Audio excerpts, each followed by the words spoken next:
हर हर महादेव दोस्तों, भक्ति सागर सोनिका चैनल में आप सबका स्वागत है, जिसमें हम आपके लिए लेकर आए हैं शिव महापुराण की कथा। शिव महापुराण की कथा जिसमें अब तक आप पहला खंड सुन चुके हैं, दूसरे खंड के 1 से लेकर 29 तक अध्याय आप सुन चुके हैं। और पिछली वीडियो में आपने सती दहन की कथा सुनी कि किस प्रकार माता सती ने अपने आप को भस्म कर लिया। तो अब हम आगे देख रहे हैं, आगे सुनेंगे कि उसके बाद भोलेनाथ के जो गण थे, वीरभद्र, भैरव जी, मैया काली और भी बहुत सारे गण भगवान ने अपनी जटाओं से पैदा किए। उन्होंने आकर क्या क्या किया और किस प्रकार राजा दक्ष का, प्रजापति दक्ष का जो यज्ञ था उसको विध्वंस किया। तो वो कथा चल रही है। जिन्होंने हमारी पिछली वीडियो नहीं देखी है वो हमारी वीडियो का डिस्क्रिप्शन बॉक्स में आपको लिंक दिया गया है, आप देख लीजिए, क्योंकि पिछली वीडियो देखने से हमें सामने वाली वीडियो की भी समझ आ जाती है कि क्या हुआ। तो जिन्होंने वीडियोस नहीं देखी हैं उनको लिंक दिए गए हैं, आप देख सकती हैं। जिन्होंने सब्सक्राइब नहीं किया है कृपया सब्सक्राइब कीजिए, लाइक कीजिए, कमेंट बॉक्स में हर हर महादेव जरूर लिखें। तो अभी हमारा तीसरा अध्याय आरंभ। बोलो शंकर भगवान की जय। तो ब्रह्मा जी बोले, नारद, जिसमें विष्णु जी अपने लोक को चले गए उसी समय यज्ञ देवता को अत्यंत शोक हुआ। यज्ञ देवता भी सोचने लगे कि अब क्या करें। विष्णु भगवान ने सोचा था कि मैं यज्ञ की रक्षा करूंगा, वो तो चला गया। वह अमृत का रूप धारण कर उस स्थान से भाग चला, परंतु वीरभद्र ने उसे तुरंत ही पकड़ लिया। तदुपरांत उन्होंने उसके मस्तक को धड़ से काटकर यज्ञ कुंड में डाल दिया। फिर वे अत्यंत क्रुद्ध हो बारंबार गरजते हुए यज्ञ मंडप के समीप पहुंचे। भैरव, क्षेमपाल तथा काली आदि ने यज्ञ स्थल पर उपस्थित सभी लोगों को इस प्रकार पकड़ा मानो कोई चोर हो। कोई शिवगण देवताओं को पकड़ता, कोई मुनियों को बांधता, कोई विष्णु के घंटे तोड़ता और कोई यज्ञकुंड को ठंडा करने के लिए उसमें जल डाल रहा था। सभी शिवगण अपने शत्रुओं के साथ घोर युद्ध कर रहे थे, यज्ञ मंडप को गिराने में संलग्न थे। उन्होंने अपने मुद्गरों को चोट से उनके हाथ पांव को कुचल दिया, यज्ञ पात्रों को तोड़कर नदी में फेंक दिया। किसी ने देवताओं के शरीर को काटा, किसी ने ऋषि मुनियों को दुख दिया, किसी ने यज्ञ कुंड को खोद डाला और किसी ने सभा स्थल, अंतपुर तथा व्याह स्थल को जड़ से खोदकर नष्ट कर दिया है। नारद, इसके उपरांत वीरभद्र ने दक्ष को पकड़ लिया, नंदी ने सूर्य देवता को बंदी बनाया, मणिवान ने भृगु ऋषि को पकड़ा और चंडी ने पूषा को बांध लिया। इस प्रकार अन्य देवताओं को भी उन्होंने बंदी बना लिया। जो देवता कहीं जगह छिप गए थे उन सबको ढूंढ कर ले आए। आखिरकार भोलेनाथ के गण अभी कुछ भी कर सकते। मणिमान क्रोध में भरकर भृगु मुनि की मूछें उखाड़ ली और उन्हें नगर में घुमाकर सब लोगों को भयभीत कर दिया। भृगु मुनि जो शिव से द्रोह रखते थे और राजा दक्ष के, आपने पिछले वीडियो में सुना है कि राजा दक्ष का जो यज्ञ था ना वो ही संपूर्ण करा रहे थे। तो ऋषि तो वहां से चले गए, ये कह करके भगवान शिव के बिना ये यज्ञ नहीं होगा, यज्ञ नष्ट हो जाएगा, ऐसा श्राप देकर। लेकिन भृगु मुनि कह रहे थे नहीं नहीं मैं करूंगा।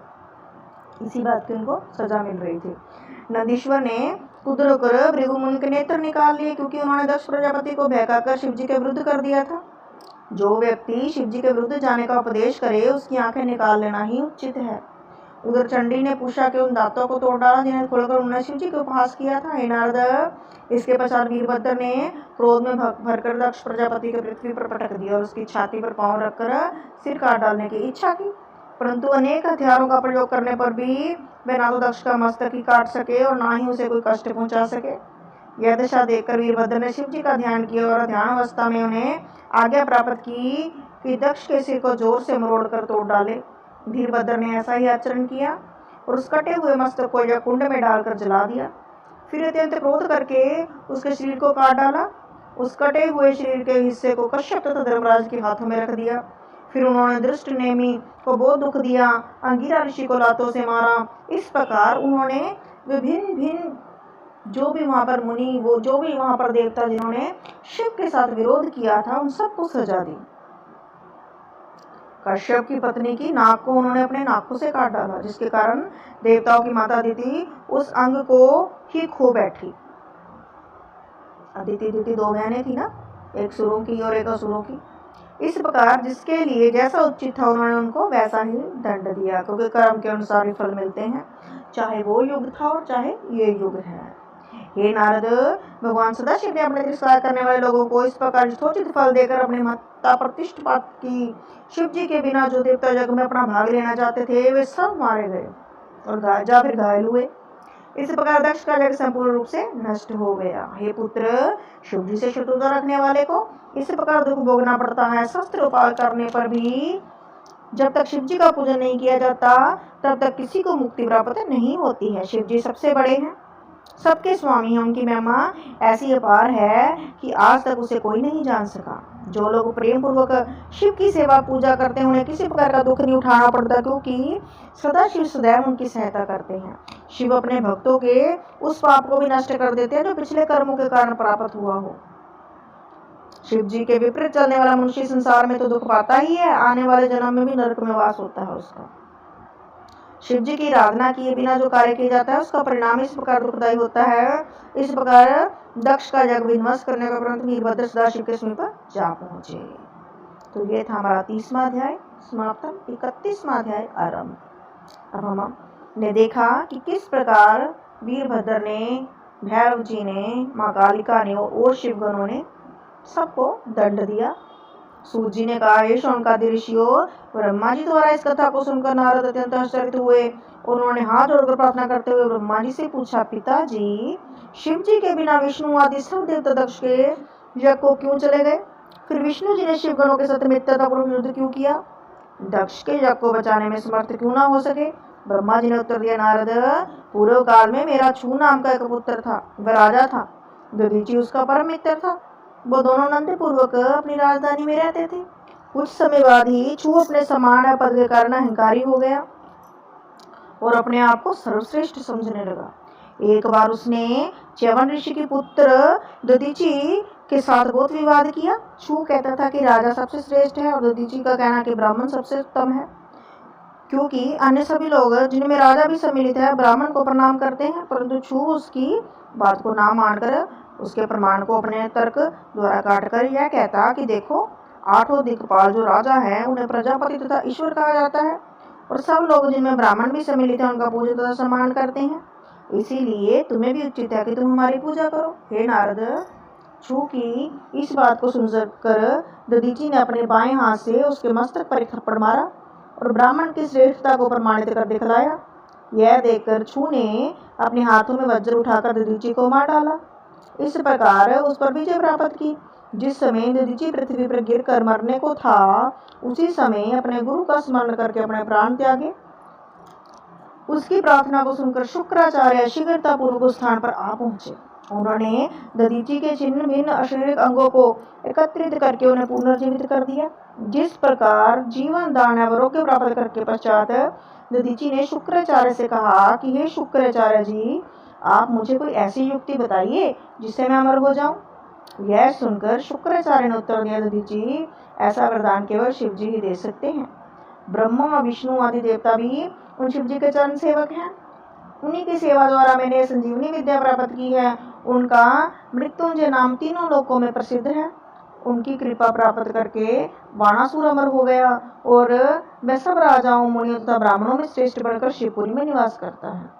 शिव जी की सेवा करके ही दुर्वासा ऋषि तीनों लोकों के स्वामी बन बैठे हैं और अपने उत्तम चरित्र द्वारा धर्म की रक्षा करते हैं। शिव जी की सेवा करके विश्वामित्र मुनि ने ब्राह्मण पद को प्राप्त किया और नवीन सृष्टि को उत्पन्न किया, अनेक प्रकार की नूतन वस्तुओं को जन्म दिया। ब्रह्मा जी दिन रात शिव जी की सेवा में संलग्न रहते हैं। उन्हीं की आराधना के कारण ही मार्कंडेय ऋषि कल्प समाप्त हो जाने पर भी जीवित बने रहते हैं। दधीचि, इंद्र ने शिव जी को सेवा द्वारा ही यह शक्ति प्राप्त की है कि उनका शत्रु किसी भी प्रकार जीवित नहीं बच सकता। भगवान विष्णु भी शिव जी के अन्य सेवक हैं। जगदम्बा शक्ति भी रात दिन शिव जी की सेवा करने में तीनों लोकों की स्वामिनी बनी है। रामचंद्र, परशुराम, बलराम ने शिव जी की पूजा की, अपना नाम अमर किया।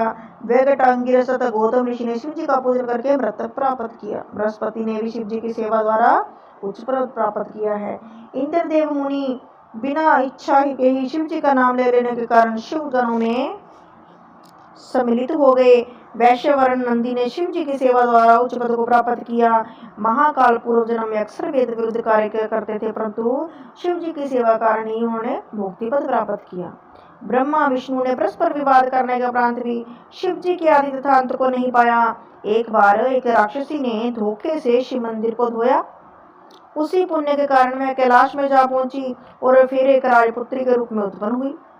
एक बार एक चोर ने शिवालय में अपने शरीर को त्याग दिया, जिसके कारण उसे परम पद की प्राप्ति हुई। यदि तुम्हें अमृत प्राप्ति की इच्छा हो तो उन्हीं भगवान शिव की पूजा करो, क्योंकि हमारे शिव बहुत भोले हैं, शीघ्र प्रसन्न हो जाते हैं, और जिस पर प्रसन्न हो जाते हैं उसके तो फिर क्या ही कहने। हे नारद, शुक्राचार्य की बात सुनकर दधीची ने प्रसन्न होकर कहा कि हे स्वामी, आप मुझे शिव मंत्र का उपदेश दीजिए, मैं भी भगवान शिव को प्रसन्न करूंगा। भगवान सदाशिव से प्राप्त संजीवनी विद्या का उपदेश दधीची ऋषि ने प्रीत किया और शिव जी का पूजन करने के लिए एक मंत्र का उपदेश दिया। फिर मैंने भी दधीची को शिक्षा दी। तब दधीची ने अत्यंत प्रसन्न होकर उस मंत्र का जप करते हुए शिव जी की बहुत सेवा की। उनकी सेवा से प्रसन्न होकर शिव ने दर्शन देते हुए उनसे वरदान मांगने के लिए कहा। तो दधीची ने अपने दोनों हाथ जोड़कर भगवान शिव से प्रार्थना करते हुए कहा, प्रभु, आप मुझे अपनी भक्ति प्रदान कीजिए और यह वरदान दीजिए कि मेरी हड्डियां वज्र के समान हो जाएं और मुझे कोई मार ना सके, मैं किसी के साथ नम्रतापूर्वक वार्तालाप भी ना करूं। दधीची ऋषि की प्रार्थना सुन शिव ने हंसते हुए उन्हें कहा कि तीनों वरदान दिए। तदुपरांत दधीची राजा छू के पास जा पहुंचे और पहुंचते ही उन्होंने उसके मस्तक में एक लात मारते कहा कि यह कौन पड़ा हुआ है। यह देखकर छू ने भी तंत्र कुद्र दधीची के ऊपर वज्र का प्रहार किया, परंतु उसको कोई फल नहीं मिला। राजा छू ने दधीची के साथ बहुत समय तक युद्ध किया, परंतु ना तो वह विजय प्राप्त कर सका और ना ही उन्हें किसी प्रकार का कष्ट हुआ। उसी समय राजा छू को यह निश्चय हुआ कि दधीची ने शिव से कोई वरदान प्राप्त कर लिया है। हे नारद, यह देखकर राजा छू लज्जित हो गया और विष्णु का पूजन करने लगा। उसकी भक्ति से प्रसन्न होकर भगवान विष्णु लक्ष्मी गरुड़ पर आरूढ़ होकर दर्शन देने के लिए आए। उन्हें देखकर राजा छू ने साष्टांग दंडवत प्रणाम कर स्तुति की और प्रार्थना की कि प्रभु, दधीची नामक एक ब्राह्मण पहले मेरा परम मित्र था, परंतु अब शत्रु हो गया। शिवजी से वरदान प्राप्त कर वज्र के समान शरीर करके अमर हो गया। उसने मेरा अनादर किया है, अपने बाएं पैर से मेरे मस्तक पर लात मारी और अहंकार से भरकर कहा कि मैं तीनों लोकों में निर्भय हूँ। उस पर विजय प्राप्त करने के निमित्त ही मैंने आपको पूजन किया है। क्योंकि आप अहंकार को नष्ट करने वाले हैं, आप मुझे कृपा करके वरदान दीजिए कि मैं उसके पर विजय प्राप्त करूं। राजा छू की इस प्रार्थना को सुनकर भगवान विष्णु ने अपने मन में अत्यंत चिंतित होकर यह विचार किया कि यदि मैं इस समय अपने भक्त को वरदान नहीं देता तो वेद का वचन मिथ्या होता है। इसके साथ ही यह बात भी, यदि मैं इसे वरदान देता हूँ तो भी वेद का वाक्य झूठा होता है, क्योंकि वेद में कहे अनुसार ब्राह्मण सदैव से निर्भय है। उसके साथ यह बात भी है कि मैं शिव जी का भक्त हूँ और दधीची भी शिव जी का भक्त है। इधर राजा छू मेरा भक्त है, अब मैं किसकी सुनूं? अपने आराध्य की सुनूं, अपने भगत की सुनूं? दोनों बातों में से किस बात को रखूं? शिव जी की सृष्टि मेरे द्वारा मोहित नहीं हो सकती, इस संबंध से मेरी भी कोई चल नहीं सकेगी। इस प्रकार विचार करने के बाद विष्णु ने छू से कहा, राजन, पहले तो तुम इस बात को अपने मन में निश्चय कर रखो कि शिव जी के भक्त को कहीं भी किसी प्रकार का भय नहीं होता है। वह कभी भय नहीं करता, वह निर्भय होता है। तो यह जानो कि तुम्हारे सदा रक्षक बने रहेंगे, हम तुम्हें तुम्हारी सदा रक्षा करेंगे, जिसके कारण दधीची अपना हाथ त्याग देगा। साथ ही हम तुम्हें यह भी बता देते हैं कि हम दधीची को किसी प्रकार शाप दिलवा देंगे। तो इस तरह से भगवान ने एक रास्ता निकाला जिससे उन्होंने अपने भक्त को वरदान भी दे दिया, लेकिन दधीची के साथ भी वैर नहीं किया। तो हमने देखा भक्ति की शक्ति कैसे भोलेनाथ को प्रसन्न किया जाता है, जिससे दधीची की हड्डियां वज्र के समान हो गई, और कैसे राजा छू ने विष्णु भगवान को प्रसन्न किया और उनसे वरदान मांगा। अब विष्णु भगवान भी सोच रहे हैं कि हम कैसे वरदान दें, लेकिन उन्होंने भी अपने लाज रखी भक्त की, तो उन्हें वरदान दिया। तो आगे 32वां अध्याय, क्योंकि आज हम 30, 31 और 32 अध्याय सुनाने वाले हैं आपको। देखते हैं अब आगे क्या होता है राजा छू और दधीची के मध्य में। 32वां अध्याय। ब्रह्मा जी ने कहा, नारद, जब राजा छू ने विष्णु जी का यह कथन स्वीकार कर लिया, विष्णु जी ब्राह्मण का स्वरूप धारकर छलपूर्वक दधीची के पास चले गए, क्योंकि उन्होंने अपने भक्त की मान भी तो रखना था ना, और बोले, ब्राह्मण, आप मुझे एक वरदान देने की कृपा करें अपने भक्त के मनोरथ की प्राप्ति के लिए। जब विष्णु जी ने इस प्रकार कहा, तत्पर को जानकर दधीची ने निर्भय होकर इस प्रकार उत्तर दिया कि विष्णु, मैं आपको पहचान गया हूँ। मेरे ऊपर शिव की कृपा है और मैं प्रत्येक बात को भली भांति जान लेता हूँ। आप मेरे साथ छल करके निमित्त ही यहाँ वहाँ ब्राह्मण वेश में आए हो। राजा छू ने आपकी बहुत सेवा की है और केवल इसीलिए वह मुझे प्राप्त कर सके। अब आपको उचित है कि आप अपने वास्तविक रूप में आ जाइए, क्योंकि मैंने आपको पहचान लिया। शिव जी की दया से मैं तीनों काल की बातें जान लेता हूँ। इतने शक्तिशाली थे महर्षि दधीचि। दधीचि के मुख से ये बात सुनकर विष्णु ने हंसते हुए कहा कि दधीचि, तुम सत्य कह रहे हो। शिव जी की कृपा प्राप्त होने के कारण सदैव निर्भय हो, परंतु मैं दंडवत करके तुमसे प्रार्थना कर रहा हूँ कि तुम मेरे मनोरथ को स्वीकार करो, सूखे वरदान को पूर्ण करो। जय सुनकर दधीचि ने उत्तर दिया, हे विष्णु, शिव जी की कृपा है, मैं प्रत्येक बात को भली भांति जान लेता हूँ। मेरे ऊपर शिव जी की कृपा प्राप्त होने के कारण मुझे अब किसी का भय नहीं। आप मेरे साथ ऐसा छल ना करें, आपने अपने लोग को चले जाएं। विष्णु जी बोले, मूर्ख, तू मेरी इस बात को क्यों नहीं मानता? मुझसे शत्रुता रखकर कोई सुखी नहीं रहता। मैंने रावण आदि महान बलशाली वीरों को भी नष्ट कर दिया। तू मेरी वज्ञा मत कर, अन्यथा मैं तुझे अपने चक्कर से मार डालूंगा। दधीचि ने कहा, विष्णु, आपका कथन सत्य है, आप तीनों लोगों को जीत सकते हैं। करोड़ों राक्षसों को आपने मारा, परंतु आप यह ध्यान रखिए कि शिव भक्तों के ऊपर आपका कोई वश नहीं चल सकता। उनके ऊपर आपका दर्शन निष्फल है। इसके प्रमाण स्वरूप मैं आपको स्मरण दिला देता हूँ कि तारक के कंठ में लगकर आपका चक्कर निष्फल हो गया और रावण को भी कुछ नहीं बिगाड़ सका। जिस समय आपने अपने चक्कर को निष्फल होते देखकर रावण को मारने के लिए शिव का पूजन किया, उन्होंने प्रसन्न होकर आपको मोह मान तथा आज्ञा दी, तभी आपने रावण पर विजय प्राप्त की है।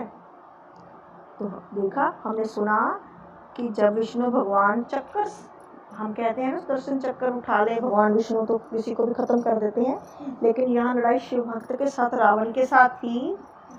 तो रावण पर भी विजय तभी हासिल कर पाए जब भोलेनाथ की पूजा की उन्होंने। तो हमने सबने रामायण देखी है, रामायण सुनी है, उसमें हमने देखा है कि श्री राम ने राम सेतु बनाया, तो रामेश्वरम, राम सेतु से पहले भोलेनाथ की पूजा की है और उनसे कुछ अस्त्र शस्त्र भी लिए हैं जिनसे रावण पर विजय हासिल हो सके। तो शिव जी की भक्ति के बिना कोई कार्य सफल नहीं हो सकता है। नारद, यह सुनकर विष्णु जी थे कुद्र हो अपना चक्र दधीचि के ऊपर छोड़ दिया, परंतु दधीचि के शरीर का स्पर्श करते ही चक्र समर्थ था निष्फल। उसी समय विष्णु जी अपनी ऐसी प्रजाएं देखकर व्याकुल हुए। दधीचि ने मुस्कुराते हुए उनसे इस प्रकार कहा कि विष्णु जी, आप आश्चर्यचकित ना हो, मैं आपको चक्कर के निष्फल हो जाने का कारण बताता हूँ। आपने बहुत उपायों द्वारा इस चक्कर को प्राप्त किया, परंतु यह मुझे अपना मित्र समझकर नहीं मारता। आप मेरे ऊपर जिस अस्त्र का प्रयोग चाहे करें, अपने संपूर्ण शक्ति लगाकर मुझे नष्ट करने का प्रयत्न करें, परंतु निश्चित है कि आप मेरा कुछ भी नहीं बिगाड़ सकते। विष्णु जी अत्यंत क्रुद्ध होकर उन्होंने महाभयानक गर्जना की। इस घोर गर्जना को सुनकर देवता, उपदेवता, वैकुंठवासी लोगों की सेना विष्णु के समीप पहुंची। तब विष्णु जी उस सेना को साथ लेकर दधीचि को युद्ध करने लगे। हे नारद, विष्णु ने सब देवताओं के साथ मिलकर दधीचि के ऊपर अनेक प्रकार के शस्त्र की वर्षा की और उनके साथ काफी समय तक उनका युद्ध भी चला, लेकिन दधीचि निर्भय बना रहा। उसने एक मुट्ठी कुश लेकर जैसे ही उन देवताओं की ओर छोड़ी, वैसे ही पवित्र त्रिशूल बनकर प्रलय काल की ज्योति के समान चारों ओर अग्नि फैलते हुए सबको भस्म करने लगा। देखो, ब्राह्मण की भक्ति की शक्ति। एक ब्राह्मण दधीचि ऋषि जिसने शिव की भक्ति की और एक मुट्ठी कुशा के साथ ही, क्योंकि हथियार तो है नहीं ब्राह्मण देवता के पास, एक मुट्ठी कुशा लेकर ही छोड़ दी देवताओं पर, उसी के त्रिशूल बन गई। उन त्रिशूलों ने विष्णु से संपूर्ण देवता को नष्ट कर देना चाहा। यह दृश्य देखकर सब देवताओं ने अपने हथियार डाल दिए और स्थान से भाग खड़े हुए। विष्णु जी ने माया द्वारा अपने समान करोड़ों पार्षदों को वहां खड़ा कर दिया। दधीचि ने शिव जी का ध्यान धरकर सबको भस्म कर दिया। अपने गणों को इस प्रकार नष्ट होता देखकर उन्होंने विराट स्वरूप प्रकट किया और अपने शरीर में तीनों लोगों को दिखाया ताकि दधीचि भयभीत हो जाए, परंतु दधीचि निर्भय है, शिव भक्त है, उसे तो डर लगता ही नहीं है। यह सब तो मन की शक्ति है, इसमें ईश्वरीय शक्ति कुछ भी नहीं। आप चाहें तो मेरे शरीर में भी सब वस्तुओं को देख लें, मुझसे छल करें। यह कहकर दधीचि ने शिव जी का स्मरण किया और अपने शरीर से संपूर्ण जीवों को प्रकट करके दिखा दिया। शिव की शक्ति है, परंतु विष्णु जी की इच्छा युद्ध करने से फिर भी वृत्त नहीं हुई। नारद, उसी समय विष्णु जी के मन में बात जानकर मैंने उन्हें समझाते को कि विष्णु जी, आप इस प्रकार हट क्यों कर रहे हैं? बुद्धिमत्ता शक्ति को लोप क्यों हो गई? क्या आप उन शिव जी के तेज से परिचित नहीं है? मेरी बात सुनकर विष्णु जी युद्ध बंद कर दिया, समझ गए बात को, और हाथ जोड़कर छू के आगे कर दधीचि की प्रशंसा करते हुए कहा कि दधीचि, छू आपकी शरण में आया है, उसने अपने हट को त्याग दिया है। विष्णु जी के इस प्रकार कहने के उपरांत छू ने दधीचि की स्तुति की। मित्र, तुम मेरा अपराध क्षमा करो। शिव जी के परम भक्त हो, तुम्हारा कथन सब श्रेष्ठ है। धन भाग्य की आपके ऊपर शिव जी की कृपा हुई, मैं भली भांति समझ गया हूँ, तीनों लोकों में शिव जी के समान कोई नहीं।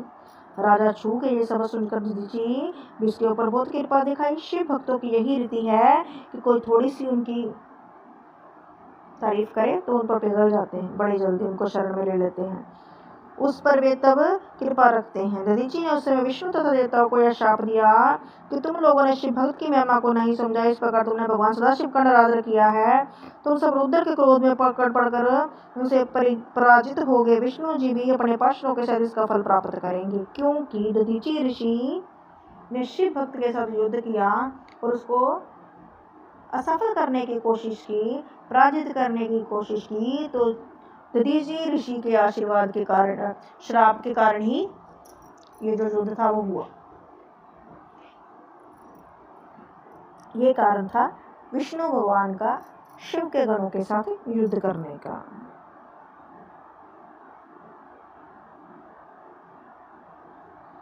इतना कहकर राजा छू की और कृपापूर्ण दृष्टि देखते हुए दधीचि ने कहा, है छू, तुम यह स्मरण रखो कि ब्राह्मण सर्वोत्तम है, इस संसार में पूजे जाने योग्य हैं, देवताओं, राजाओं तथा सर्पों आदि से। इस प्रकार यह कहकर दधीचि अपने घर को चले गए।